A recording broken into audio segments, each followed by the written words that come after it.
وتوحدني بما تتوحد به من وفى بعهده وأتعب نفسه في ذاته وأجهدها في مرضاته. اور جس طرح ان لوگوں پر جنہوں نے تیرے عہد کو پورا کیا تیری خاطر اپنے کو تعب و مشقت میں ڈالا اور تیری رضامندیوں کے لیے سختیوں کو جھیلا، خود تن تنہا احسان کرتا ہے، اسی طرح مجھ پر بھی تن تنہا احسان فرما. ولا تؤاخذني بتفريطي في جنبه وتعدي طوري في حدوده ومجاوزتي أحكامه.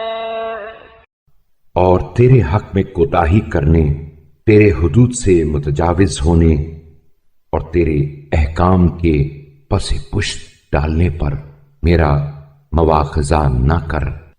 ولا تستدرجني بإملائك لي استدراج من منعني خير ما عنده.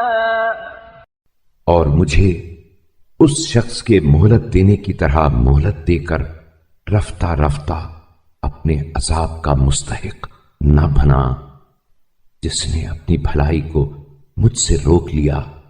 ولم يشرك في حلول نعمته بي ونبهني من رغدة الغافلين. اور سمجھتا یہ ہے کہ بس وہی نعمت کا دینے والا ہے، یہاں تک کہ تجھے بھی ان نعمتوں کے دینے میں شریک نہ سمجھا ہو.